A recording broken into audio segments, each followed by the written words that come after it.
Good morning. MSc 5 में आप सभी का बहुत बहुत स्वागत है। एमएससी फिजिक्स में आज से हम सभी स्टार्ट करेंगे पहला सब्जेक्ट इलेक्ट्रॉनिक्स, जो कि प्रोफेसर राजेंद्र सिंह यूनिवर्सिटी के लिए बहुत ही ज़्यादा इम्पोर्टेंट है। ठीक है, तो फर्स्ट पेपर इलेक्ट्रॉनिक्स में हम पहले यूनिट फर्स्ट देखेंगे पावर इलेक्ट्रॉनिक में, और पावर इलेक्ट्रॉनिक का सिलेबस हमने प्रीवियस लेक्चर में देख लिया है।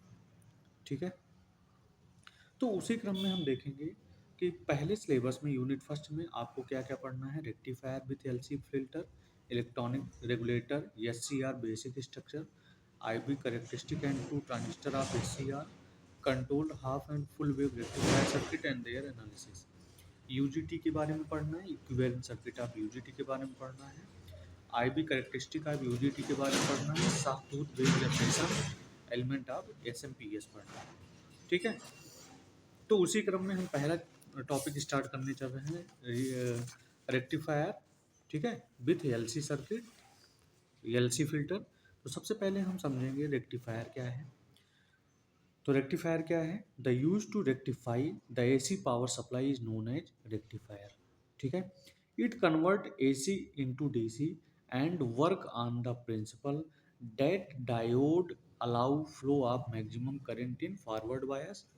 ठीक है, and allow minimum flow in reverse bias, यानी रिवर्स बायस में मिनिमम फ्लो होगा और फॉरवर्ड बायस में मैक्सिमम फ्लो होगा।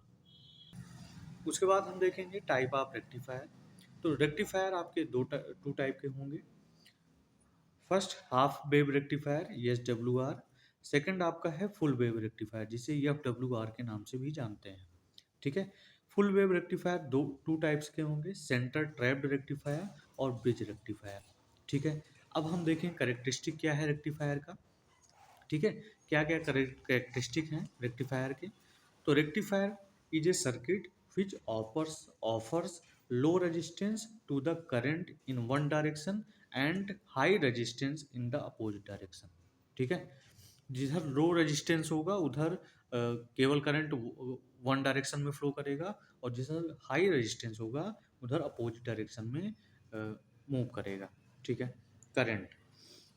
Rectifier convert sinusoidal signal to unidirectional flow and not pure DC. ठीक है, डीसी का मतलब है डायरेक्ट करंट। इसके बाद हम देखेंगे फिल्टर क्या है। तो filter convert unidirectional flow into pure direction, pure DC. ठीक है, इसके बारे में और चीजें हम देखें। If the input to the rectifier is pure sinusoidal wave, the average value of such a wave is zero. ठीक है, अगर इनपुट रेक्टिफायर में प्योर sinusoidal वेव है तो उस कंडीशन में जो एवरेज वैल्यू होगी वेव की वो क्या होगी? जीरो होगी। Since the positive half cycle and negative half cycle are exactly equal.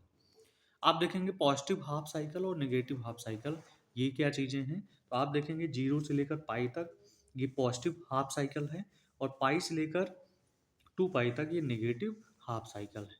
ठीक है, उस कंडीशन में आप मैक्सिमम करंट देखेंगे तो मैक्सिमम करंट क्या होगा? बीएम होगा पॉजिटिव डायरेक्शन में, और मिनिमम करंट होगा माइनस बीएम। तो बीएम में आप देखेंगे ई की वैल्यू यहाँ पर क्या होगी? VM sign omega T. ठीक है, उस कंडीशन में जो एवरेज वैल्यू होगी वो होगी T A B equal to 1/2 pi, zero से इंटीग्रेशन टू जीरो टू से 2 pi A sine omega T and D T. ठीक है, अब हम देखेंगे कि हाफ वेव रेक्टिफायर क्या है, इसका बेसिक सर्किट क्या है, इसके बेनिफिट क्या है और इसका फ्लो चार्ट क्या है। ठीक है, तो आइए हम ध्यान से देखते हैं। Half wave rectifier, the rectifier which pass only either positive or negative half cycle of input AC is called half wave rectifier। यानी ऐसा रेक्टिफायर जो जो या तो पॉजिटिव डायरेक्शन में हो या तो नेगेटिव डायरेक्शन में, कोई एक ही डायरेक्शन होनी चाहिए। फर्स्ट पॉइंट इसमें क्या है कि it consist of only one diode which conduct for half cycle. ठीक है, तो इसके लिए हमें केवल ओनली वन डायोड लगाना पड़ेगा जो केवल हाफ साइकिल को बनाता है फॉरवर्ड बायस में। ठीक है, and does not conduct for next half cycle reverse bias. लेकिन वह नेक्स्ट हाफ साइकिल नहीं बनाता है, नहीं कंडक्ट करता है, जबकि वो रिवर्स बायस में होता है। ठीक है। अगला पॉइंट देखें हाफ वेव रेक्टिफायर में, तो आप देखेंगे generally positive half cycle appears output as it is and negative half cycle appear in output in inverted form. ठीक है।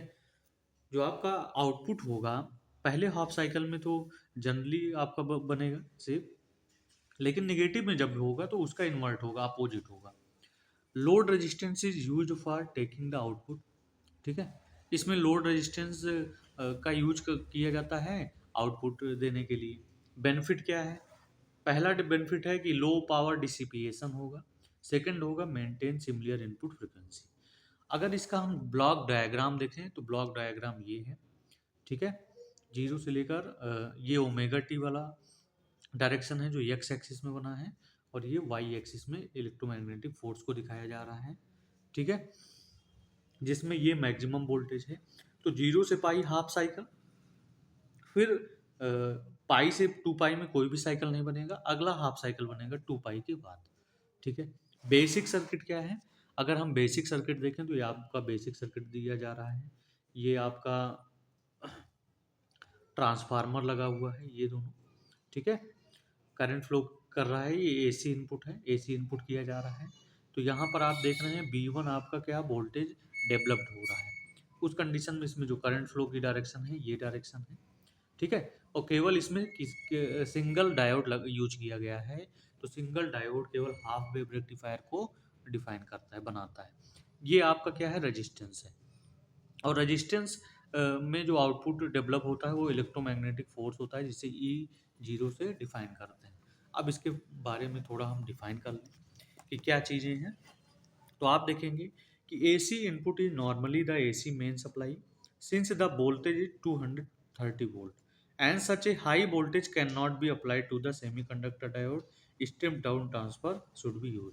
तो इसके लिए हमें क्या यूज करना पड़ेगा? स्टेप डाउन ट्रांसफार्मर यूज करना पड़ेगा। अब हाफ वेव रेक्टिफायर में हम देखेंगे कि maximum maximum or peak current क्या है। ठीक है। तो the output current wave form of half wave rectification, इसमें करंट और अल्फा के बीच में अगर ग्राफ प्लॉट करें तो आप देखेंगे ये है मैक्सिमम करंट यहाँ पर होगा। ठीक है। ये डिसिपिएट हो रहा है, और यहाँ पर देखेंगे मैक्सिमम करंट जो होगा आई एम साइन अल्फा होगा। उस कंडीशन में आई इक्वल टू हम जीरो यहाँ लिख सकते हैं। ठीक है। और अल्फा बराबर क्या होगा? अल्फा एक एंगल है ओमेगा टी। ठीक है। Zero less than alpha is less than pi, I equal to zero पे कंडीशन क्या होगा? Pi less than alpha less N equal to two pi जब होगा तो उस कंडीशन में आई की वैल्यू क्या होगी? जीरो होगी। ठीक है। और current find peak current find out करने के लिए क्या लिखते हैं? मैक्सिमम करंट फाइंड आउट करने के लिए I M equal to B M upon R F plus R L. R F is the forward resistance of the diode और R L is the load resistance. उस condition में जो R F है forward resistance है, और जो R L है वो लोड रेजिस्टेंस है। ठीक है। अगर वेव शेप आप हाफ वेव रेक्टिफायर का देखें तो वेव किस प्रकार का से वेव शेप होगा? अगर एसी इनपुट वोल्टेज है तो उस कंडीशन में आप देखेंगे करंट कंटिन्यूसली क्या करेगा? फ्लो करता रहेगा। ठीक है। लेकिन अगर डीसी इनपुट वोल्टेज है तो उस कंडीशन में केवल हाफ वेव रेक्टिफिकेशन ही बनेगा, केवल वन साइकिल कंप्लीट होगा। ठीक है। एंदर साइकिल क्या होगा? एंदर साइकिल अनकम्प्लीटेड रहेगा। अब हम देखेंगे कि फुल वेव रेक्टिफायर क्या है, एफ डब्ल्यू आर क्या है। The rectifier which pass both positive or negative half cycle of input AC in same direction is called uh, full wave rectifier. ठीक है। It consist of two diode. आपने half wave rectifier में देखा कि आपने one diode consider किया था। इसमें कितने डायोड कंसीडर करेंगे? टू डायोड कंसीडर करेंगे, forward bias and other in reverse बायस। दो डायोड होगा, एक फॉरवर्ड बायस में डायोड लगेगा, एक रिवर्स बायस में डायोड लगेगा। The diode in formed bias give out. ठीक है। सेकंड पॉइंट है इसमें load resistance is use for taking the output. और आउटपुट हमें टेक करने के लिए क्या लगाना पड़ेगा? Load resistance. ठीक है। बेनिफिट क्या है इसका? बेनिफिट है high rectification of efficiency find out करने के लिए। ये इफिशियंसी का क्या है? सिंबल है। ठीक है। सर्किट देखेंगे, सर्किट कुछ इस प्रकार का है, और ये जो टी से दिखाई दे रहा है ये ट्रांसफर लगाया गया है। सर्किट में आप देखेंगे फॉरवर्ड बायस में ये डायोड लगा है पहला वाला, और रिवर्स बायस में ये डायोड लगा गया है। ठीक है, और डायरेक्शन कुछ इस प्रकार से है, डायरेक्शन आपको बनाना जरूरी है आरएल। और यहाँ पे वोल्टेज अप्लाई किया जा रहा है, जो वोल्टेज है वी जी नॉट से रिप्रेजेंट किया गया है। पॉजिटिव और नेगेटिव और पॉजिटिव डायरेक्शन में क्या लगाया गया है, आपका एक रेजिस्टेंस भी यूज किया गया है। तो आपको अगर डिफिनीशन लिखना है तो उसका सर्किट डायग्राम जरूर आपको क्या करना पड़ेगा, ड्रा करना पड़ेगा। ठीक है, अब एसी वोल्टेज और वोल्टेज अक्रॉस D1 यानी पहले डायोड के लिए क्या बनेगा ग्राफ वेव, दूसरे डायोड के लिए क्या बनेगा, और डीसी आउटपुट वोल्टेज यूज करेंगे तब उस कंडीशन में क्या वेव फॉर्म रहेगा, वो हमें ध्यान देना है। तो एसी इनपुट वोल्टेज करेंगे तो कंटिन्यूसली करंट फ्लो करेगा। ठीक है, लेकिन वोल्टेज अक्रॉस D1 अप्लाई करेंगे तो आप देखेंगे केवल हाफ हाफ साइकिल ही कंप्लीट करेगा वो अपने करंट को। यहाँ पे वोल्टेज अक्रॉस D2 देखेंगे तो सेकंड हाफ पार्ट यानी फर्स्ट हाफ पार्ट में D1 में हम देखेंगे, सेकंड हाफ पार्ट में भी ये एबव की ओर पॉजिटिव डायरेक्शन में ही वेव फ्लो करेगा। और अगर डीसी आउटपुट वोल्टेज लगा देंगे तो ये ग्राफ जो है वो केवल पॉजिटिव डायरेक्शन के आउटपुट में कंटिन्यूअसली आपको करंट फ्लो करेगा, यानी वोल्टेज अप्लाई होगा उसमें। ठीक है, अगर रिपल फैक्टर आप SWR की बात करें हाफ वेव रेक्टिफायर के लिए, तो रिपल फैक्टर यहाँ पे √IRMS अपॉन IDC का होल स्क्वायर -1 होगा, और फुल वेव के लिए IRMS IM अपॉन √2 होगा। IDC के लिए क्या होगा, 2IM अपॉन पाई यूज किया जाएगा। रिपल फैक्टर आप देखें तो रिपल फैक्टर उस कंडीशन में IM upon √2 upon 2IM upon pi का होल स्क्वायर -1, तो उस कंडीशन में जो वैल्यू प्रोवाइड होगी वो होगी √π² अपॉन 8 -1। ठीक है, अब हम फिल्टर के बारे में देख लें कि फिल्टर क्या है, फिल्टर सर्किट हम देखेंगे। तो फिल्टर सर्किट अगर देखें तो the circuit which are used to remove the ripples or plastic component from DC output of rectifier are known as filter circuit। ठीक है, such circuit are formed using inductor and capacitor in series and parallel। अब देखेंगे types of filter देखेंगे। तो types of filter में पहला filter है series inductor filter, जिसे यल फिल्टर भी बोलते हैं। दूसरा है संट कैपेसिटर फिल्टर।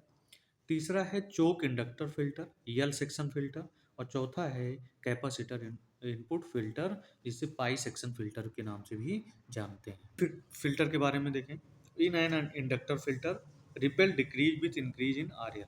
ठीक है, यानी रिपेल डिक्रीज होगा किस कंडीशन में, व्हेन आरएल जो है रेजिस्टेंस जो है लोड रेजिस्टेंस जो है इंक्रीज करेगा।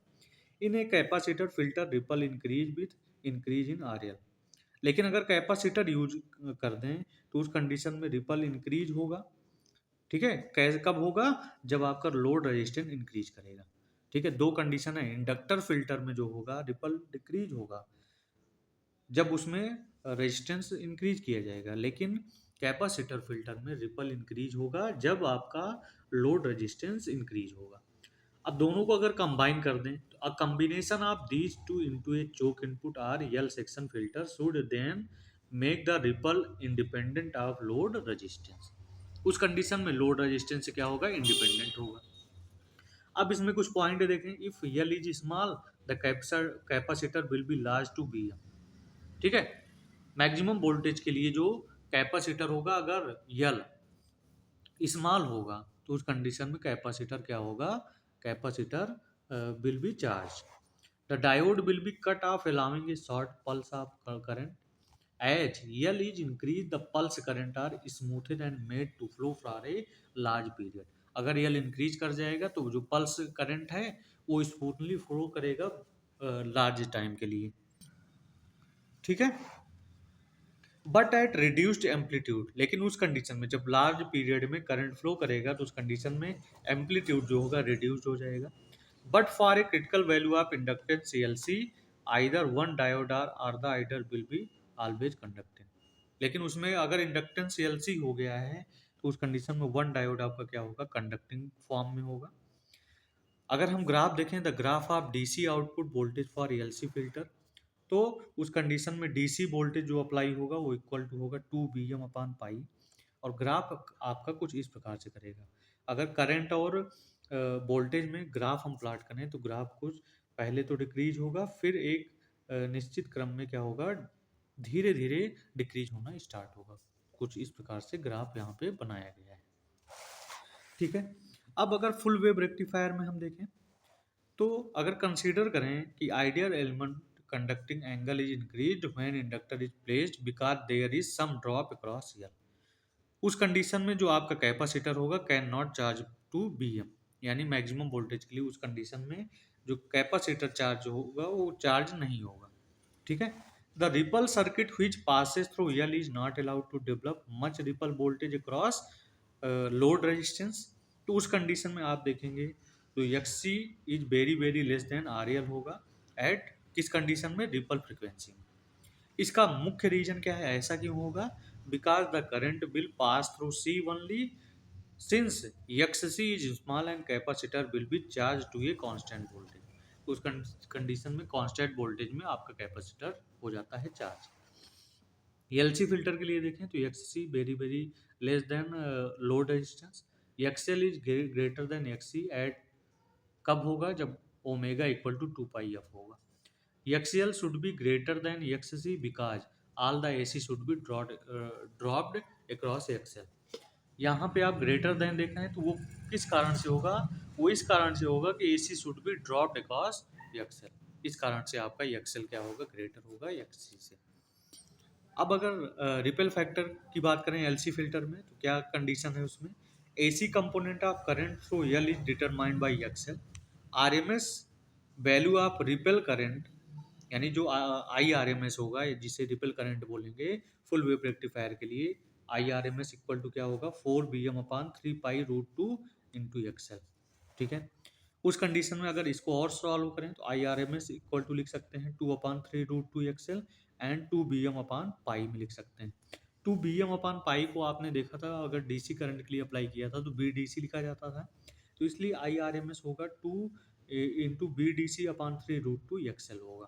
ठीक है, और यही रिपेल क्या होगा, करंट होगा।